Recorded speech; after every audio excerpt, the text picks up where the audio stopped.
বাংলাদেশের ইতিহাসে আজকের দিন এই 17ই জুন এটা লেখা থাকবে যে বাংলাদেশের রাজনৈতিক দলগুলো এই 70 অনুচ্ছেদ সংস্কার করার প্রশ্নে ঐকমত্যে এসছে এবং যেটা ভবিষ্যতে বাস্তবায়িত হলে বাংলাদেশের গণতান্ত্রিক চর্চায় একটা উল্লেখযোগ্য মাইল ফলক আকারে তৈরি হবে বলে মনে করি।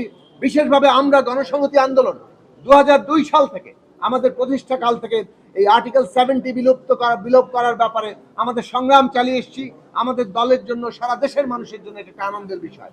বাংলাদেশের ইতিহাসে আজকে একটা উল্লেখযোগ্য দিন যে 70 অনুচ্ছেদ সংস্কারের প্রশ্নে দুটি ব্যতিক্রম বাদে, অর্থাৎ সংসদের সরকার গঠনের আস্থা ভোট এবং বাজেট, এই দুটো বিষয়ে ব্যতি রেখে বাকি সকল প্রশ্নে সবাই ভোট দিতে পারবেন, এ বিষয়ে একটা ঐকমত্য তৈরি হয়েছে।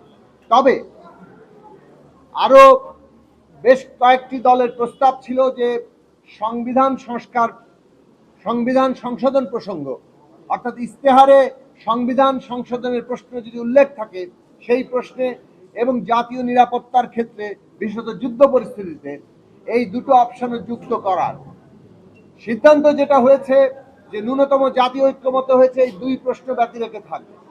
এখানে ডিসেন্ট ভয়েস কিংবা ভিন্নমত হিসেবে অ্যাপেন্ডিক্স হিসেবে জাতীয় সনদে ওই দুটো পয়েন্টও লেখা থাকবে।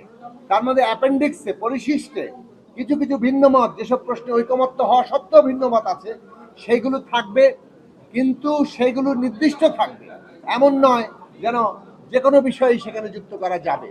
এই যে একটা ঐকমত্য, এটা একটা গুরুত্বপূর্ণ অগ্রগতি যে আমরা ন্যূনতম অনেকগুলো বিষয় ঐকমত্য হচ্ছি এবং এই ঐকমত্যর ভিত্তিতে আমরা আবার কোনো ডিসেন্ট ভয়েস থাকলেও সেটাও জাতীয় সনদে যুক্ত থাকবে, যাতে করে জনগণের কাছে তারা এই প্রশ্নগুলো তাদের মতামত নিয়ে যেতে পারে। জনগণ যাকে বিজয়ী করবে তারা সেইটাকে তখন বাস্তবায়ন করার অধিকার পাবে। এটা হলো একটা বিষয়। স্থায়ী কমিটি বিষয়ে আপনারা শুনেছেন 4টি বিষয়ের কথা ঐকমত্য হয়েছে। তার মধ্যে আছে যেমন public accounts committee, privilege committee, estimation committee, public undertaking committee. আমরা প্রস্তাব করেছিলাম আমাদের দলের পক্ষ থেকে যে অন্তত পক্ষে স্বরাষ্ট্র মন্ত্রণালয়েও সংসদীয় কমিটি প্রধান বিরোধী দলের দিক থেকে থাকবে, সেটা উল্লেখ রাখার জন্য। কিন্তু এটা একটা ডিসেন্ট ভয়েস হয়ে গেছে, এটার বিষয়ে ঐকমত্য হয়নি। তবে সিদ্ধান্ত হয়েছে যে সংসদে আসনের সংখ্যা অনুপাতে বিরোধী দল সংসদীয় কমিটির সভাপতির দায়িত্ব পাবে।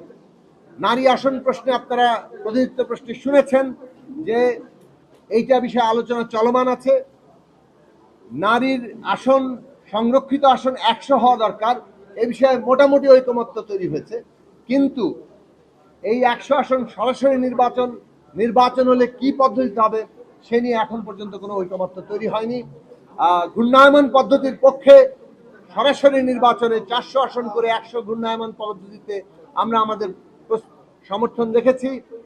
এর বাইরেও যদি ঐকমত্য না হয় তাহলে কোন ধরনের প্রক্রিয়ার মধ্য দিয়ে আমরা এই লক্ষ্য অর্জন করব সেটা নিয়ে আলোচনা চলছে, আমরাও ভাবছি এবং এই নিয়ে রাজনৈতিক দলের মধ্যে আরো আলাপ আলোচনা হবে।